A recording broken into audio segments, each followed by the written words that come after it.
Hello दोस्तों, कैसे हैं आप सभी लोग। मैं अरुण सिंह राजपूत स्वागत करता हूं आपका अपने यूट्यूब चैनल अरुण सिंह राजपूत पर। आज मैं आप लोगों के लिए यूपी बोर्ड 10th क्लास का मॉडल पेपर लेके आया हूं, जो कि हमें बोर्ड के द्वारा प्राप्त हुआ है। ये हमें बोर्ड के द्वारा प्राप्त हुआ है, इसलिए सबसे पहले मैं बोर्ड का धन्यवाद अदा करता हूँ। आइए बच्चों, करते हैं। इसके पहले हम लोग निर्देश पढ़ेंगे, क्या क्या निर्देश दिए जाते हैं, क्योंकि जब पहले से ही आप लोगों को पता होगा तो आपको पढ़ने की ज़रूरत नहीं है। तो पहला पॉइंट हमारा दिया है, प्रारंभ के 15 मिनट परीक्षार्थियों को प्रश्न पत्र पढ़ने के लिए निर्धारित हैं, यानी कि 15 मिनट आप प्रश्न पत्र को अच्छे से पढ़ेंगे। उसके बाद में प्रश्न पत्र जो होता है आपका दो भाग, खंड आ तथा खंड बा, दो में विभाजित होता है। तीसरा पॉइंट दिया है, प्रश्न पत्र के खंड आ में बहुविकल्पी प्रश्न है, जिसमें सही विकल्प का चयन करना है। ठीक, उनको हमारे सीट पर नीले अथवा काले बॉल पॉइंट्स पेन से सही विकल्प गोले को पूर्ण रूप से काला करना है। चौथा निर्देश दिया है हमारा, खंड आ में बहुविकल्पी प्रश्न हेतु प्रत्येक प्रश्न के लिए एक अंक निर्धारित, यानी कि जो आपके 20 अंक होंगे एक एक नंबर के होंगे। फिर पांचवा दिया है, ओमार शीट पर उत्तर अंकित किए जाने के पश्चात उससे काटने नहीं तथा इरेजर या वाइटनर का प्रयोग ना करें। छठा पॉइंट दिया है हमारा, प्रत्येक प्रश्न के सम्मुख उनके निर्धारित अंक दिए गए हैं। आइए आगे चलते हैं। अब हम अपने प्रश्न करेंगे। अब हमारा पहला प्रश्न दिया, दूसरा सप्तक प्रकाशित हुआ। तो दूसरा सप्तक प्रकाशित आपको मैं बताता हूँ कैसे निकालते हैं। पहला हमारा जो सप्तक था वो प्रकाशित हुआ था 1943 में। इसमें बच्चों हम क्या करेंगे, 8 को ऐड कर देंगे। तो 8 को ऐड करेंगे तो 1951 हो जाएगा। ये आपका पहला सप्तक है, ये दूसरा है, ये तीसरा है और ये चौथा। देखिए लाइन से मिल गए। हमसे पूछा गया है दूसरा सप्तक, तो हमारा ये है बी, ये दूसरा सप्तक है। आपको पहला पता होना चाहिए, उसके बाद में आप 2 बार 8 जोड़ेंगे। 1943 में 8 जोड़ेंगे 1951, यानी कि दूसरा सप्तक, इसमें 8 जोड़ेंगे तो 1959, ये आपका तीसरा है। इसमें फिर हम सीधा 20 जोड़ देंगे। उसके बाद में एडी आपका 1969 79, ये आपका चौथा सप्तक हो जाएगा। इसी प्रकार से निकालते हैं, की याद रखिएगा। और बात करें अगर इसका, इस सप्तक को प्रकाशित किसने किया था, तो अग्गे जी ने, जिनका पूरा नाम है सच्चिदानंद हीरानंद वात्स्यायन अग्गे। आगे बढ़ते हैं बच्चों हम लोग।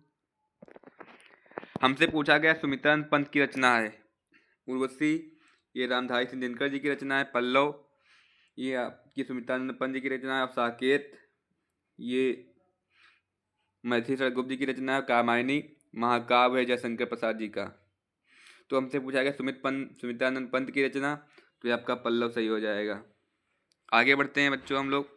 छायावाद की मुख्य विशेषता है, प्रकृति का मानवीकरण, युद्धों का वर्णन, यथाचित्र, भक्ति प्रधानता। तो छायावाद की मुख्य विशेषता बच्चों प्रकृति का मानवीकरण है। आगे बढ़ते हैं हम लोग। हमसे पूछा गया है मैथिली शरण गुप्त किस युग से संबंधित हैं, द्विवेदी युग, शुक्ल युग, छायावादी युग, भारतीय युग। तो आप सभी लोग जानते हैं हमारे मैथिली शरण गुप्त जी हैं, ये द्विवेदी युग से संबंधित हैं।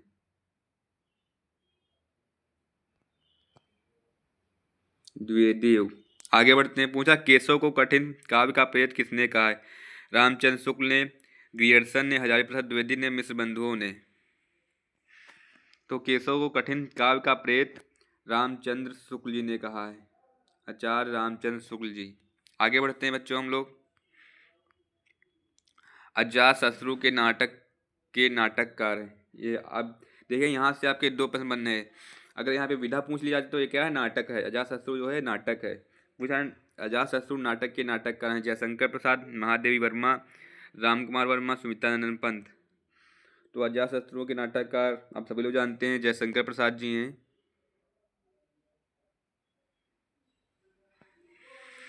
आगे बढ़ते हैं हम लोग। हीलाचंद जोशी की कहानी का विषय है सामाजिक, मनोवैज्ञानिक, ऐतिहासिक, राजनैतिक।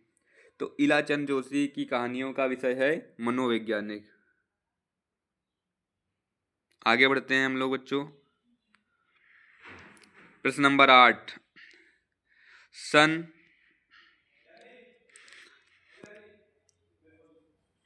1018 से 1936 ईस्वी तक का समय है। प्रेमचंद युग, शुक्ल युग, प्रसाद युग, उपरोक्त सभी।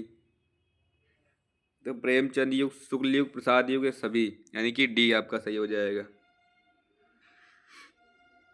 अब ये मिलान कीजिए, ये आपके कूटनीतिक प्रश्न वाले हैं, ये प्रश्न आप लोग अच्छे से करिएगा। देखो हमको क्या देखना है, हमको चलो मानता हूँ मैं महिलांचल हमको नहीं पता किसकी रचना है, चित्ररेखा भी नहीं पता, उसने कहा था ये भी नहीं पता, लेकिन कफन पता है। तो कफन हम देखेंगे मुंशी प्रेमचंद, कफन मुंशी प्रेमचंद, ठीक है। अब हम देखेंगे चौथे का किसमें किसमें है। हमको क्या देखना, चौथे का किसमें किसमें है। चौथे का सिर्फ एक में है, तो यानी कि हमारा ये सही हो जाएगा। लेकिन अगर यहाँ पे दो में का होता तो हम इसको ऊपर वालों को भी देख लें। तो उसने कहा था ये किसकी रचना है, उसने कहा था ये आपकी रचना है चंद्रधर शर्मा गुलेरी, चंद्रधर शर्मा गुलेरी। चित्ररेखा भगवती चरण वर्मा, महिलांचल फणेश्वरनाथ रेणु, जो आपका ये सही हो जाएगा। ये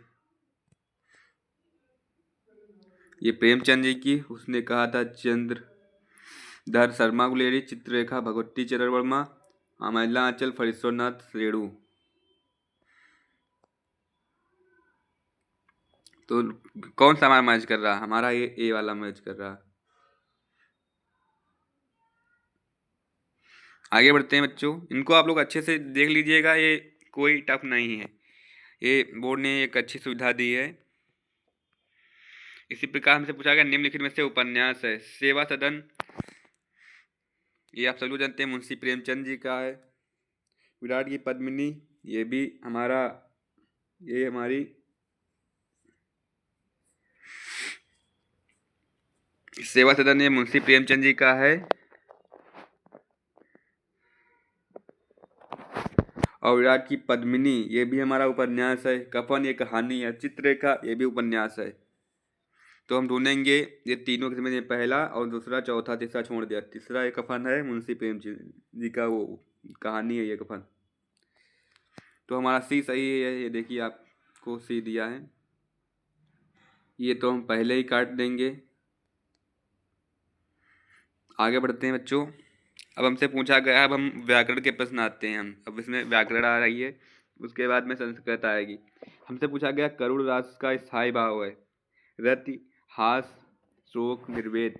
आप सब लोग जानते हैं हास रस का स्थायी भाव होता है, श्रृंगार रस का रति स्थायी भाव होता है, और करुण का शोक। तो हमसे करुण का पूछा गया है, तो हमारा शोक हो जाएगा। चलिए आगे बढ़ते हैं हम लोग बच्चों। अब हमको यहाँ पे एक अलंकार से प्रश्न मिलेगा। सोहत ओढ़े पीठ पट, क्या बोल रहा है, सोहत ओढ़े पीठ पट, श्याम सलोने गात, मलो नीड़ शैल पर आतप पर प्रभात। उपयुक्त पंक्ति में कौन सा अलंकार है। आपका ऑप्शन उपमा अलंकार दिया, उत्प्रेक्षा दिया है, रूपक अलंकार दिया है, श्लेष अलंकार। तो आप गौर से देखिए, यहाँ पे वाचक शब्द दिया है मनो। ये मनो किसका, उत्प्रेक्षा अलंकार, ये वाचक शब्द है। मनो, मनहु, जनो, जानो, जनहु, ये सब किसके, उत्प्रेक्षा अलंकार के वाचक शब्द हैं। तो हमारा ये उत्प्रेक्षा अलंकार सही हो जाएगा, उत्प्रेक्षा अलंकार। प्रश्न नंबर 13 बच्चों देखते हैं। बोला है यह एक सम्मात्रिक छंद है जिसमें 4 चरण होते हैं, प्रत्येक चरण में 11-13 मात्राएं होती हैं के विराम से 24 मात्राएं होती हैं। किस छंद का लक्षण है, सोरठा, रोला, चौपाई, दोहा। तो आप सभी लोग जानते हैं ये रोला छंद है। आगे बढ़ते हैं बच्चों। हमसे पूछा गया प्रहार में शब्द में किस उपसर्ग का प्रयोग किया गया। आप लोग सभी जानते हैं उपसर्ग आगे लगता है और प्रत्यय बाद में लगता है। तो हमसे प्रहार में उपसर्ग पूछा गया है तो आपका ए सही हो जाएगा। पंचतंत्र में कौन सा समास है? पंचतंत्र पढ़ने में आपको पता चल रहा होगा, पंचतंत्र यानी कि 5 तंत्रों का समूह। तो ये संख्यावाची है, तुम्हारा द्विगु हो जाएगा। अगर पंचानन होता, पंचानन, तो बच्चों आप लोग द्विग नहीं लगाते। ये बहुवीर की 5 हैं मुख जिसके, अर्थात हनुमान जी। तो हमसे पूछा गया पंचतंत्र यानी 5 तंत्रों का समूह, तो ये आपका द्विगु समास हो जाएगा। आगे बढ़ते हैं बच्चों हम लोग। अर्थ के आधार पर वाक्य कितने भेद होते हैं? अर्थ के आधार पर बच्चों वाक्य भेद होते हैं 8 और रचना के आधार पर होते हैं 3। सरल वाक्य, संयुक्त वाक्य और मिश्रित वाक्य। अर्थ के आधार पर हमसे पूछा गया तो ये आपका 8 सही हो जाएगा। आंसू का तत्सम रूप है रोना, आंख, आंसू, अश्रु।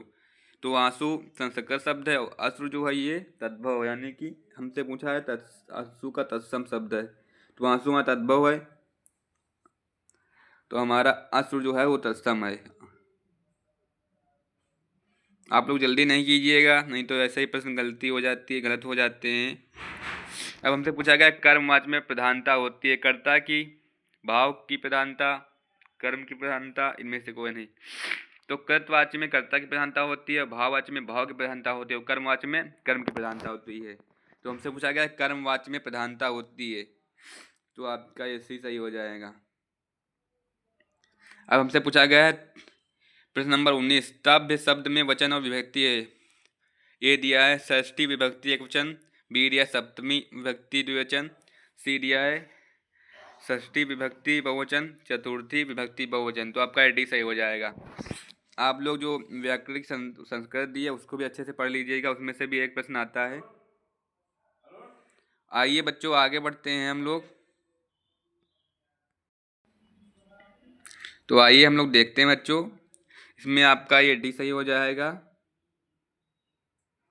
चतुर्थी विभक्ति बहुवचन। हमसे प्रश्न नंबर 20 दिया है निम्नलिखित शब्दों में सर्वनाम है। मनुष्य, बचपन, कोई। तो आप सभी लोग जानते हैं जो किसी विशेष व्यक्ति स्थान पर वस्तु के नाम को संज्ञा कहते हैं। तो मनुष्य आप या आपकी संज्ञा, बचपन भी आपका संज्ञा। हमसे पूछा सर्वनाम जो किसी व्यक्ति के स्थान पर प्रयुक्त होता है, कोई, ये आपका क्या है? सर्वनाम है, ये आपका सर्वनाम है बच्चों। तो आज की वीडियो में हमारे 20 वैकल्पिक प्रश्न है जो कि हमें बोर्ड के द्वारा प्राप्त हुए थे, वही मैंने आप लोगों को कराया है। और आगे जो हमारे ये हिस्ट्री सब्जेक्ट, सामाजिक विज्ञान और आपका मैथ है, इंग्लिश, ये मैं आगे लाऊंगा। वीडियो को बच्चों हमारी लाइक करें और वीडियो को शेयर करें, जितना हो सके उतना अधिक शेयर करें। हमारे चैनल को सब्सक्राइब करें और हमारे टेलीग्राम चैनल से जुड़ने के लिए बच्चों मैंने डिस्क्रिप्शन में लिंक दे रखी है, वहाँ से ज़्यादा हम जाके हमारे टेलीग्राम चैनल को फॉलो करें। मिलते हैं अगली वीडियो में, तब तक के लिए धन्यवाद।